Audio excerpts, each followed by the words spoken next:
Hare Krishna, Hare Krishna, Krishna Krishna, Hare Hare.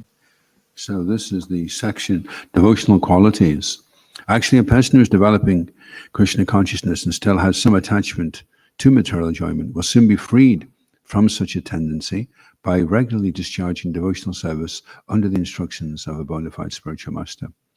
Srila Rupa Goswami then recommends that one should not be attached to material sense enjoyment, but should accept everything enjoyable which is in relationship to Krishna.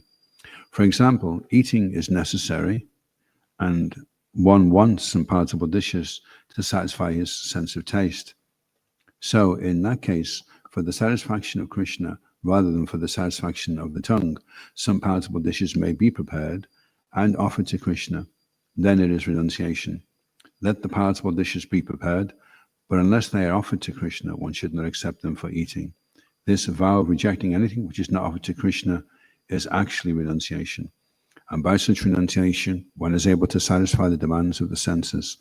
The impersonalists who try to avoid everything material may undergo severe austerities, but they miss the opportunity of being engaged in the service of the Lord. Thus, their renunciation is not sufficient for perfection. There are many instances where, following such artificial renunciation, without any contact with devotional service, the impersonalist again fell down and became attracted to material contamination.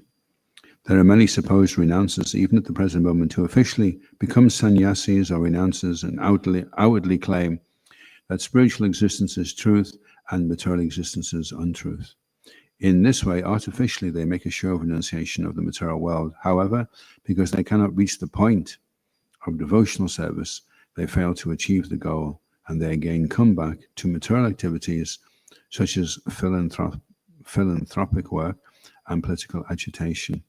There are many examples of so-called sannyasis who gave up the world as untruth, but again came to the material world because they were not seeking their real repose at the lotus feet of the Lord. So there's a famous verse, isn't it? Vimukta maninas, that they only think they're liberated, but actually they're not. Jai Srila Goswami Prabhupada ki Jai. Om Namo Bhagavate Vasudevaya.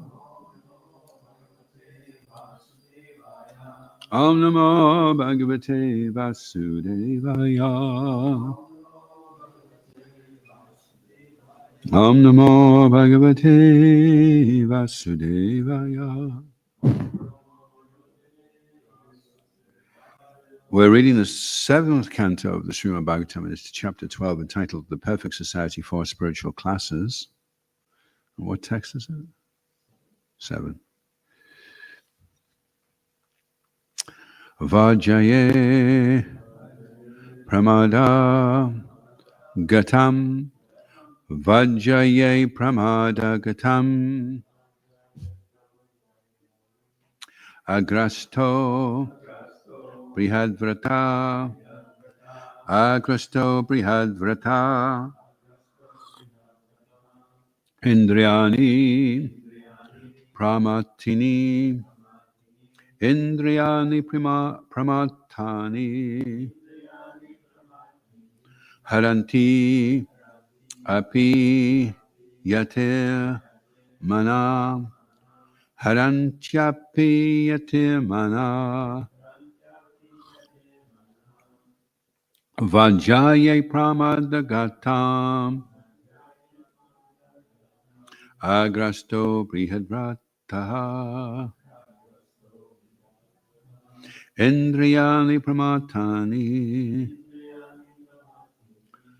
Harant Yapi Yatimana. Vajaye Pramadagatam. Agrasto Brihadvrataha. Indriyani Pramatini. Harantyapi Yatimana. Bolo.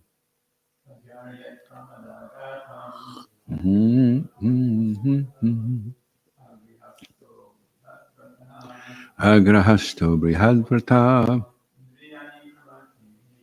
Indriyani pramatini harantyapi yatimana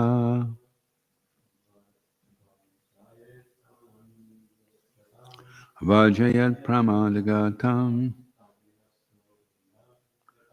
agrihasto brihadvrata pramatini harantyapi yatimana.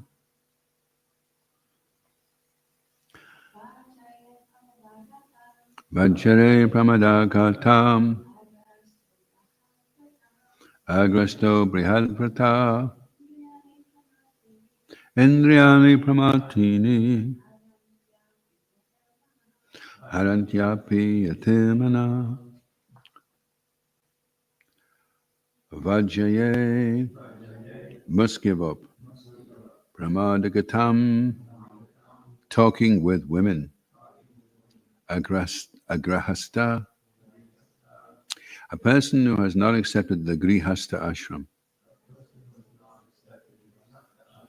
a brahmachari or a sannyasi. Brihatvrata, invariably observing the vow of celibacy. Indriyani, the senses. Pramatini, almost always unconquerable. Haranti, take away. Api, even. Yate, of the sannyasi. Mana, the mind. Translation. A brahmachari, or one who has not accepted the grihasta ashram, family life, must rigidly avoid talking with women or about women, for the senses are so powerful that they may agitate even the mind of a sannyasi, a member of the renounced order of life. Responsibly, please. A brahmachari, or one who has accepted, or one who has not accepted the grihasta ashram, family life, must rigidly avoid talking with women or about women, for the senses are so powerful that they may agitate even the mind of a sannyasi, a member of the renounced order of life. By Srila Prabhupada Ki Jai. Brahmacharya essentially means the vow not to marry, but to observe strict celibacy, brihadvrata. A brahmachari or sannyasi should avoid talking with women or reading literature concerning talks between man and woman.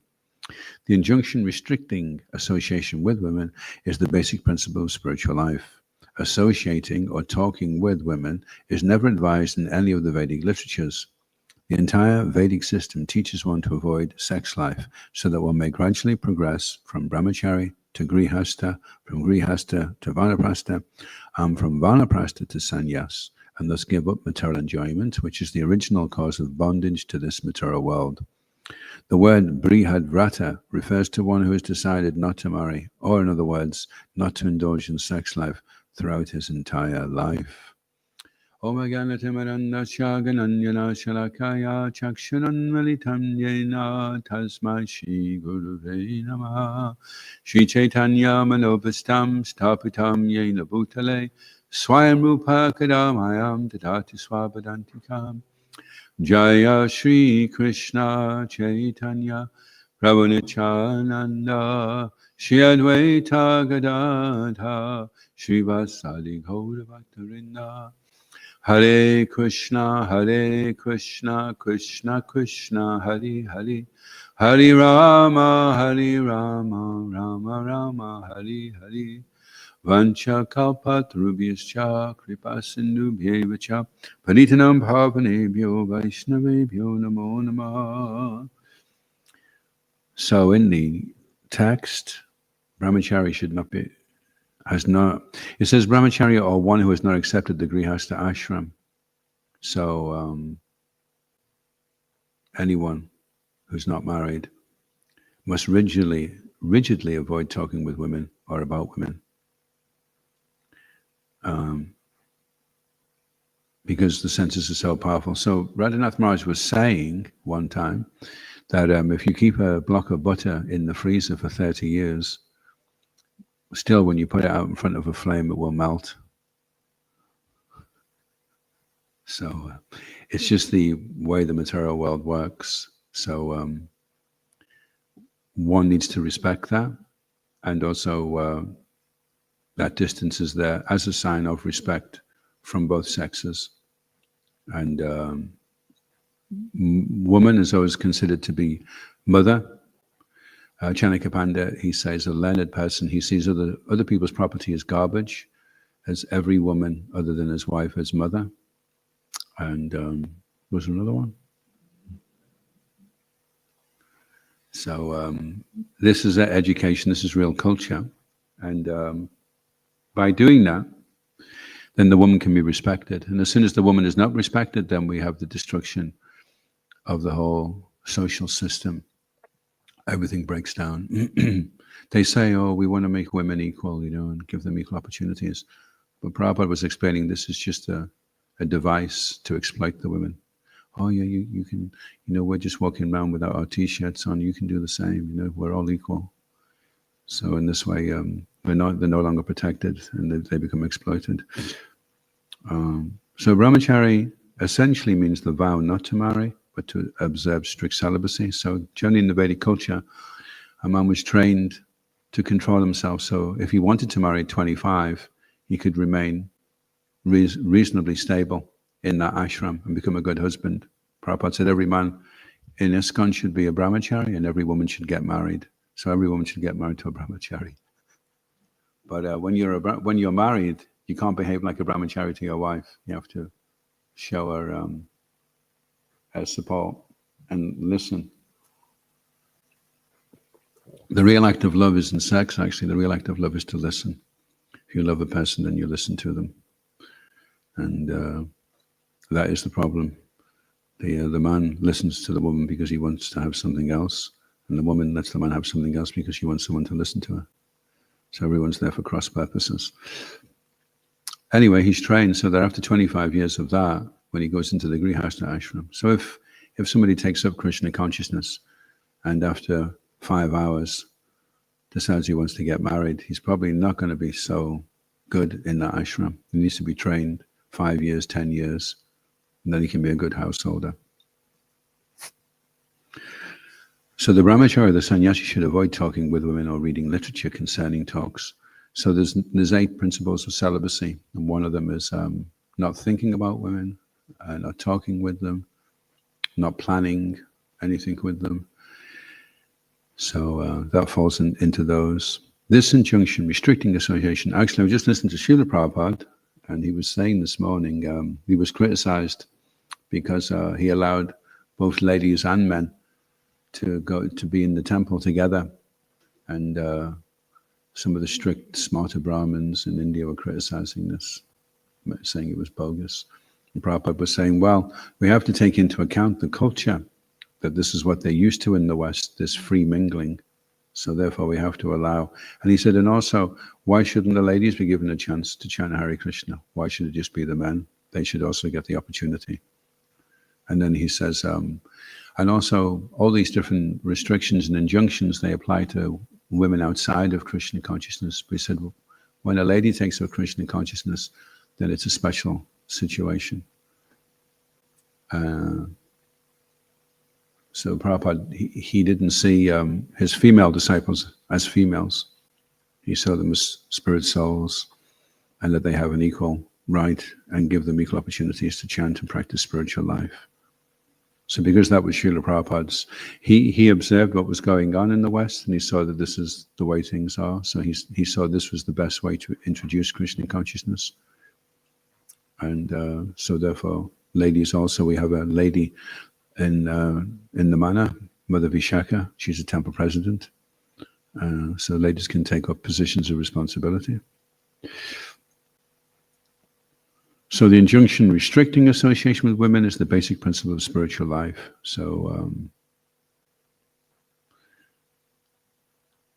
I remember actually when I first went to the temple back in the day, and I stayed with the devotees for 2 weeks. And when I came out, I saw this couple, and they were just kissing, in the bus shelter. And I was thinking, it was like about 20 past 11. I was thinking, why are they doing this? There's no rhyme or reason. There's no regulation. They're just there right now, and they just decide they want to start engaging in some conjugal activities in front of everybody in the middle of the day. No plan, no schedule, no real order to what's going on. And after being in the temple, I'd been used to getting up at a certain time and doing a certain thing at a certain time, and everybody was doing what they were supposed to be doing, and they were in the place doing it, and everything was designated, and it was all very ordered, very structured. And the ladies were here doing their thing, and the men were there doing their thing, and everything was nice. It was very peaceful. And then I came back out, and it was just like a sprawl of people just wandering around, doing whatever comes up into their mind, whatever whimsical thing comes up into their mind. So by having these parameters and restrictions in society, we can establish culture and respect. And like Prabhupada saying, the culture is based upon this restriction of association with women. That's the basic principle of spiritual life. The entire Vedic system teaches one to avoid sex life so that one may gradually progress from brahmachari to grihastha, from grihastha to vanaprastha. So there's gross sex and there's subtle. So the subtle sex life comes in the form of watching movies and talking and listening to songs. This is all subtle forms of sex life. So the idea is, okay, if you're going to live 100 years, 25 years, no association, 25 years, okay, associate, but in a very restricted way, and then 25 years to recover from that, and then 25 years to get ready for leaving everything behind. So 75 years is celibate, 25 years married. Of course, that's the Vedic system, but Srila Bhaktivinoda Thakur also said that if the wife is a devotee, a dasi, a servant of Krishna, then she's Krishna's property, and therefore it's my duty to maintain her. And similarly with the children, if they're devotees of Krishna, then it's my duty to look after them and maintain the house and all the facilities because they're all Krishna's property. And he called that upakavarma brahmachari. He may be surrounded by material sense objects, but still he's brahmachari. He's not attached. So that was the idea, the ideal situation.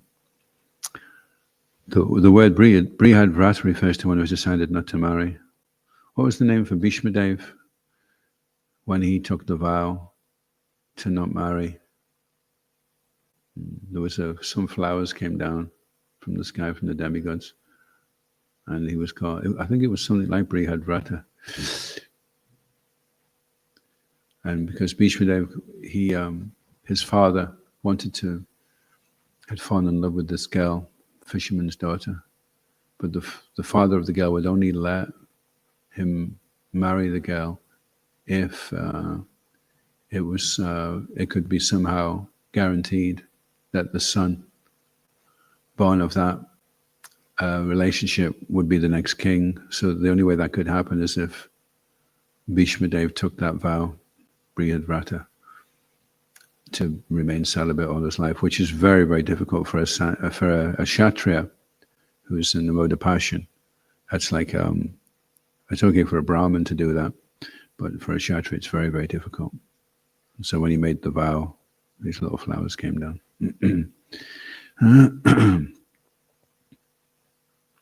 So the word Brihad Vrata refers to one who has decided not to marry, or in other words, not to indulge in sex life throughout his entire life. One time, Srila Prabhupada, there was a pandal, and there was like 60,000 people there in Bombay, and they were all bowing down to Srila Prabhupada. And Srila Prabhupada turned to his disciple. He says, "Do you know why they are worshipping me? Because I've given up sex life." Any questions or comments?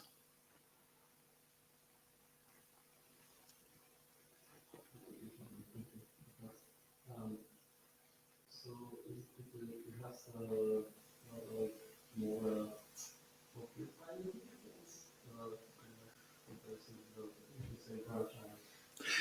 Yeah, yeah. Being a Grihamedi is where you're an attached householder. That's easier. But being a Grihasta means that you're living in a situation which is an ashram. So you're rigidly following all the regulations.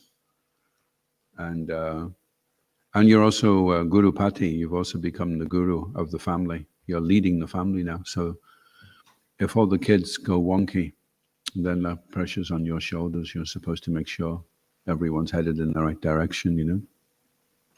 If you're telling the kids, Krishna's that way, and you're running the other way, I'm just off to go and watch a film, but Krishna's that way, then the kids are going to, they'll think, oh, well, if Dad's not doing it, why is he telling me to do it, you know? If Dad's not coming from Mangalore, why should I go, you know? Dad's not chanting his rounds. So the pressure's on, you have to walk the talk, and you're living in the same space with people that can see your every move. So if you do any sense gratification, everybody knows, you know. So the pressure is on. They say it's easier to fast when you're not sitting in front of a feast. But to be able to control yourself then is more difficult. And that's why Prabhupada said he sent over 3 householder couples. He said they have achieved more in these few months that they've been there than all the sannyasis that came before them. So if and they were staunch householders, especially in the early days. Everything was very strict. Everything was very black and white. You know, now there are so many shades of grey. So you were either in Krishna consciousness in the temple, or you were in Maya. That was it, really. So now we're a bit more. We've got a few more shades in there, and we understand there is a spectrum. You have the totally renounced, and then you have the totally attached, and you have different degrees of that. And people are a work in progress as well. The whole program in the material world is to make us materially fatigued. So if we can do that just by hearing or seeing, but generally we have to do by experience. And even by experience, we have to get hit a few times on the head, school of hard knocks, and then we start thinking, oh, that's not a good idea. And then eventually we learn. In Kali Yuga, Mandasamanda Mataya Mandabhagi Upadruta, people are short-lived, lazy, misguided, unlucky, and above all, always disturbed. So there's so many disqualifications. And Prabhupada said the one saving grace is his disciples have so much faith in him. And the challenge is, can the disciples hand on the faith in Prabhupada, our founder Acharya, to the next generations that are coming? Or is all the weird and wonderful ideas going to come in that Prabhupada would never have liked, you know? That would be the challenge. There's so many brands of Krishna consciousness now that you can have, you know? And Shiva Ramanujan's Vyasa Puja offering, he was saying that is his concern, that so many things have crept in now. And devotees running around with beards and tattoos and all kinds of far out things going on in kirtan in the name of Krishna consciousness. So that will be the challenge. And also Anuttama was saying the same in his offering, actually. Anuttama Prabhu was saying, the challenge will be not only can we keep the mood that Prabhupada wanted with all the values, but also can we not become affected when the movement does become more renowned, because it is becoming more established and we are considered authorities in a lot of different areas now. So maybe that can also affect us, that we become enamored by the prestige. And again, we get a mission drift. And that's the challenge with all religions, you know. I mean, how many different brands of Muslim, Islam, of Christianity? There's so many different variations. Oh, we have this flavor at our church. There was one church, the head priest guy, he found out because nobody was turning up at church, and he found out it was because they were watching blue movies. So the next week he showed the blue movies in the church, and church was jam-packed, you know, so I'll get everybody in that way. So that becomes another shade a blue shade of Christianity. So just because a lot of people like it and it's easier doesn't necessarily mean it's the right thing, you know. If we just keep choosing the path of least resistance all the time, then eventually we won't do anything, you know. It's like the devotees, there was this philosophy around years ago that, Prabhu, you know, we should just find our level. But it's funny because the level was always lower than what they were doing. No one ever found their level higher. It was always lower. Prabhu, I just want to find my level, you know. And then a few weeks later, well, actually, no, actually, that's my level. And then eventually they hit the ground and then they're out the door, you know. You just eventually descend back onto the material plane. We are trying to find our level, but we're only trying to find our level to know what the next step is. Because we're not experiencing Krishna Prema right now, at least I'm personally not. So what level am I on, and what's the next step that I need to take? And then after that, the next step, and then the next one, you know.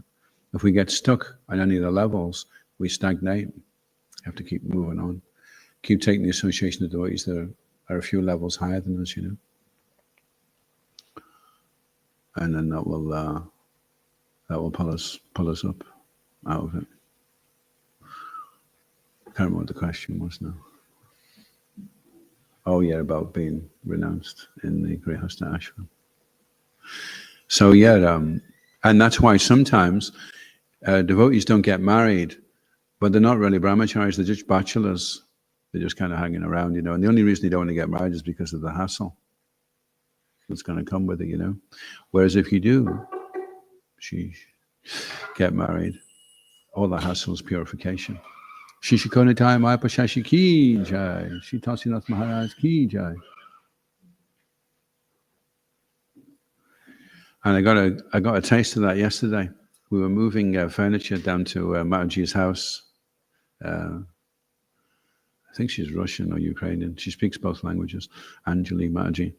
Anyway, so her little boy had gone to sleep in the special child seat, and he was strapped in, and he was completely out for the count, you know. So we were trying to take all the furniture out really carefully. She says, try and make sure he doesn't wake up, you know. And so you could see she was in so much anxiety about the kid. And when we were taking the furniture, little Mandali Bajram, his name is, he says he wanted to help me, so he was holding the chair as I was carrying the chair. I said, "No, you're so strong." And so anyway, he came out to the van with me and put the chair, and then the next one, his mother comes running out of the warehouse, and then she sees him, and she's like, you know, she had so much anxiety. He was only away for like about 30 seconds. And I was thinking, that's purification. That's anxiety. You know? So if you do want a peaceful life, and you don't want any hassle, then you have to embrace renunciation. And if you don't want, if you want to stay attached, then the only way you're going to get free from attachment is through anxiety. 25 years of that, and you're like, give me one oppressed. I want to head out now and just go travel around all the places. The kids are 25 years old now, they take care of themselves. They're on their own. You know. There's a certain point where the kids have to stand on their own 2 feet. But actually, there's a nice story. Shiva Ramanuja's mother, Shiva Ramanuja had to go in for an operation, and they went to see his mother before the operation. It was quite a dangerous operation. And Govinda Raj was with her, and he said to Shiva Ramanuja's mother, he said, "He'll be okay. Don't worry about it." And she turned around and she said, "You don't know what being a mother means." She said, "Being a mother means even when my son is 60 years old, I'm still worrying about it." That's what being a mother means. And there's one lady, we call her the White Witch. She runs a homebrew shop in Leyland. Anyway, she's quite wise. She comes up with some wise things. You know. So when I first got married, I was saying to her, "You know, I'm in my mid-40s now. Do you think we should have kids?" And she goes, "Yeah, you want to have kids, but they're going to be hard work." She said, "You've worked hard all your life doing this Krishna business, and when you have kids, they're going to be hard work. You know, she said, maybe you should just, you know, not have all that pressure on you. She said the thing to remember about kids, because she had about 4 or 5 kids, she said, the thing to remember about kids is, she said, they won't do what you want because they're a completely different person from you, completely, entirely different. You can't transfer what you want onto them. They just do whatever they want to do. She said, so that's okay. But every time something goes wrong with that kid, they'll be like a knife going through the heart. Oh, wow, okay, that's heavy. It's like saying you can have another leg if you want, but the leg won't do whatever you want. That'll be like dancing about here and you'll be like trying to walk around. The leg will just be doing what it wants. Every time something goes wrong with the leg, you'll feel the pain. Do you really want that? So maybe if they had that as part of the educational system, then they'd be a little bit more careful about engaging in sex life in the first place. If they understood, the ramifications and the implications of it. Any other questions or comments? Another one.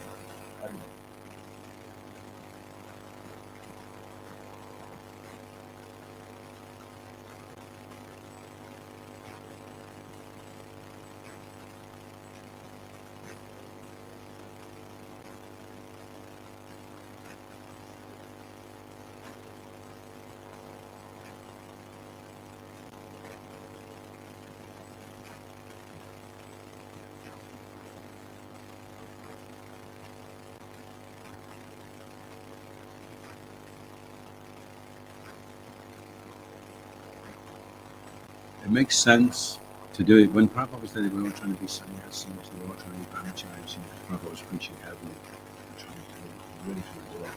And as we mature now in society, Yandan Acharya,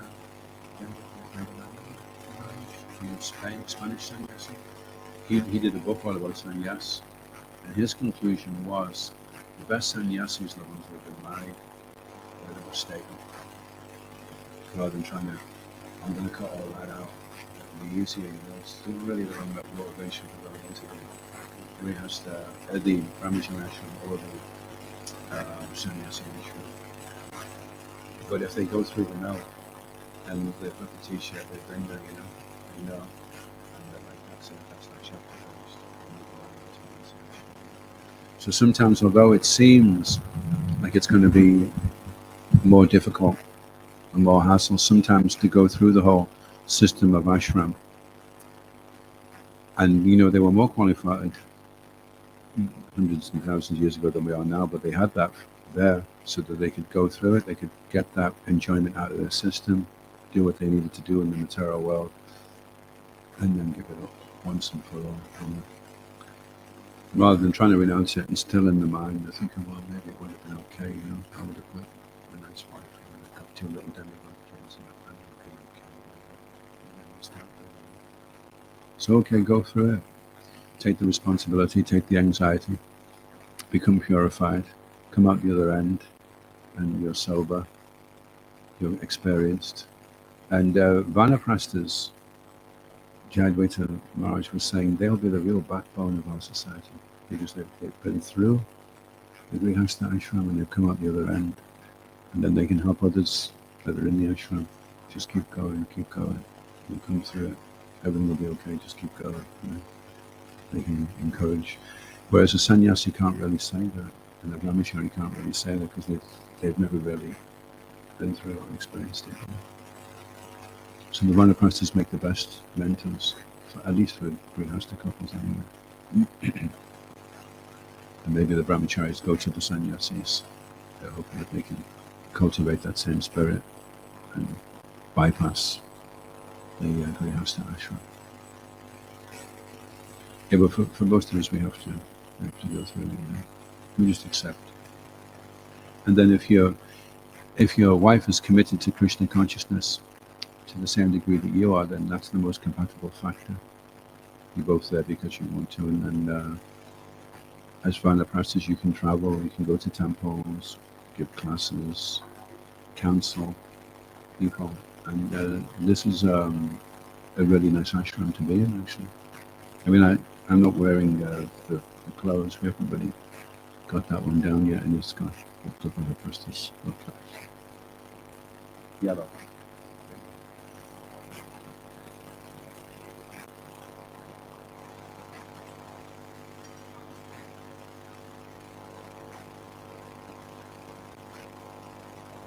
Yeah. Yeah. Yeah.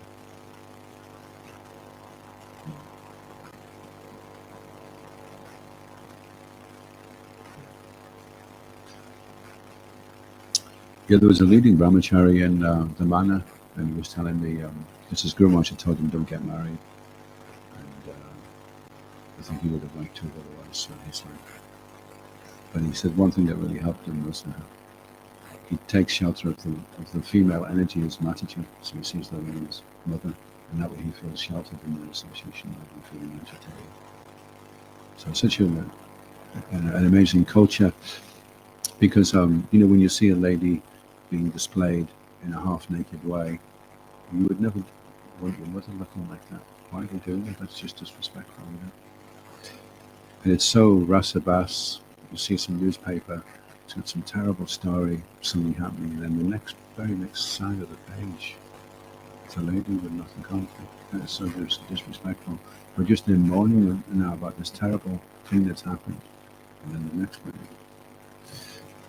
So the more we can show respect to the female section, then the more society will be safer. And yeah, so if someone is renounced, is a brahmachari, but he has this really unhealthy disgust and distaste, then that is actually the other side of attachment.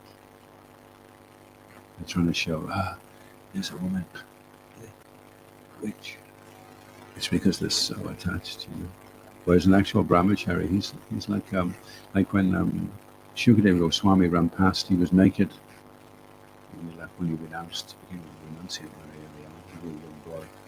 And he ran past these ladies that were bathing, and they could see he was just completely not at all registering. So he just went past them. Then the next minute, his father came past Vyasadeva, and all the ladies covered themselves up. And he said, "How come you didn't cover yourself up then?" He said, "We could see that boy was innocent. We had no understanding of it. But you're a householder, so you know, so therefore we'll cover ourselves up." So that's when you know you're a real brahmachari. Any other questions? I'll come. Yes.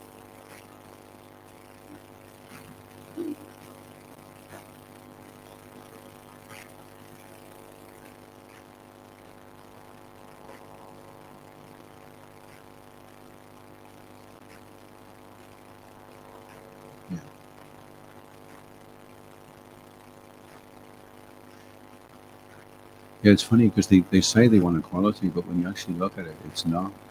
They actually want control. They don't want equality. They want more than that. And the new thing now is, like you normally say, you refer to the general thing as he, but now the general thing is she. So that's the new thing. When you don't say he, when you say she. So he's old-fashioned. We say she now. When you're speaking about general, if a person walks up to a tray, and he should open the door first before he enters it. But now they'll say, when the person walks up to the tray, she should first of all open the door. The general was referred to as the she. That's the thing. And then what happens is, because even when you have same-sex couples, one of them has always got to be masculine, one's always got to be feminine, because that's the way it works. That's the way the relationships work. So one's butch and one's, kind of feminine. So you have to have that masculinity there. Anyway, that's the yin, the yin and the yang. So what they want is they just want the two yangs. It doesn't work. It doesn't function. You need the yin and you need the yang. The lady has their certain qualities, the man has his, and as a team, then they work very well. A married couple can provide so much shelter. Whereas if you just have them both being masculine or both being feminine, work out. That's just natural. Right? And because we have the whole culture now is based upon speculation. So if a psychologist says, do you know what I've just found out? People are a lot more balanced if they cut a banana in half and stick either end in their ear. And then people say, well, George has been doing it for years and he always looks all right. Let's give it a try. And then they all start putting the bananas in their ears. And so the next minute, everyone's walking around with bananas stuck in their ears. So that's what we've got now. We've got this culture where they just speculate. And I think, I saw that in a film, actually. Let's try that. And then they do that. It's got nothing to do with Vedic, because Veda means knowledge. So you either follow the Veda or you're in ignorance. It's just some concoction that you're coming up with, And the Veda is so authoritative, it will tell you what to eat according to the type of constitution you have, what things you should eat, what things you shouldn't eat, what type of person you should marry according to the type of person that you are, where you should live. If you live in the place you were born and you eat the fruits and vegetables from the place that you were born, your immune system is at its strongest. But if you sit down for breakfast and you got a load of bran flakes made in Hong Kong, a mango imported in from South Africa, a banana from Guyana, and you wash it down with some orange juice from California, and then the body's like, what is going on here? Everything's so mixed up and unnatural now. And that affects your health, it affects your state of mind, it affects the quality of your life. Prabhupada said, if you want to stay healthy, then stay regulated. So every day you go to the toilet at this time, every day you eat at this time. We shouldn't be rushing in and out of the morning program. We should try and get the body regulated so that when we need to do bodily maintenance, it's at a certain time. We eat at a certain time. And if we're eating too much in the evening, then that will knock out the regulation during the day, so then you won't be able to follow the full morning program. Atavi Krishna was on. He was here in the early days. We were just reminiscing at the last Japa Sangha. And he was saying he remembers we used to have the temple down there. It was like super staunch. And once Japa started, you couldn't go, you couldn't leave. People could go to the toilet, you had to stay for the Japa. If anybody left in the middle of Japa, it was like, right, bring this up. See that? Just walk down the Japa. He'll be finished. Give him a couple of weeks. He'll be finished. He's on the slope, slippery slope.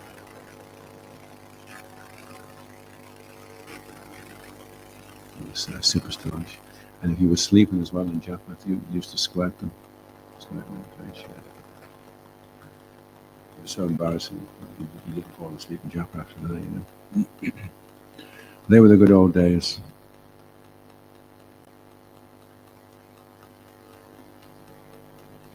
Yes, so now we're coming into an era in ISKCON where we want to be more educational and more facilitating. But but not to lose sight of the goal. This is still the Sajya, and pushing people beyond what they're capable of doing is not going to work. It'll work temporarily.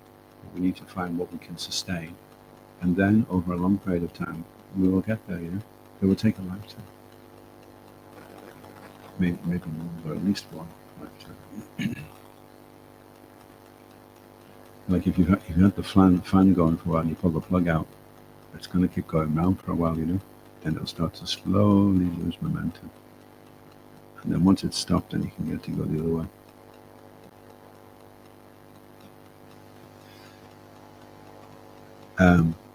Interestingly enough, one devotee did say in class, Sannyasi was saying that the book Men Are From Mars, he was quoting from it. And there's two basic psychologies. The men go into their cave and the women bottom out. So when men go in their cave, it means they're upset about something, but they don't want to talk about it. And if you go in the cave and say, well, no, you are, because he says, there's something up, and he says, no, there's nothing up, absolutely nothing up at all. And then if you say, there is something up, George, come on, what is it? Then you go in the cave. When you go in the cave, then you see the dragon. I just told you. So then the woman thinks, oh, does he look good? All she had to do is just leave him for a couple of days, let him sort it out, and then you'll be okay again, you know. For women, it's different. When women are having a problem, they need to talk about it. They need to talk to somebody, get it off their chest. And when they're going down, they keep going down. No matter what you say, you can give them flowers and boxes of chocolates. They just keep going down, and then they hit rock bottom, and then they start coming up, and then they're okay. So the man thinks, oh, she doesn't love me, she doesn't love me, but she's the me. But if they both understood their psychologies, then they would know, okay, just leave it for a couple of days, and then everyone's okay again, and everything's fine. So if you've been brahmachari, and you know this woman is like an alien from another planet, and you're in the house with this alien, and when they say you never take me out, that's their language for saying you haven't taken me out for a week. So the motion, he's like very logical. Well, I did take you out to London. It was just 7 days ago at 6:40 p.m. Yeah, but you know, yeah, what you mean is you never take me out. It's an emotional thing. So the language, there's a language barrier there. So the brahmacharis aren't really trained how to understand this alien. So it's good to do that. If you do decide you are going to go into that ashram, you can't just go from a brahmachari. You'd have to learn something about it. You know? But you're okay right now. Another 5 years of Bhakti Shikshana. We'll see how you do. Yes, Kangaruin ki, Srila Prabhupada ki, Mahaprasadam ki, Gaur Premanandi. Very well.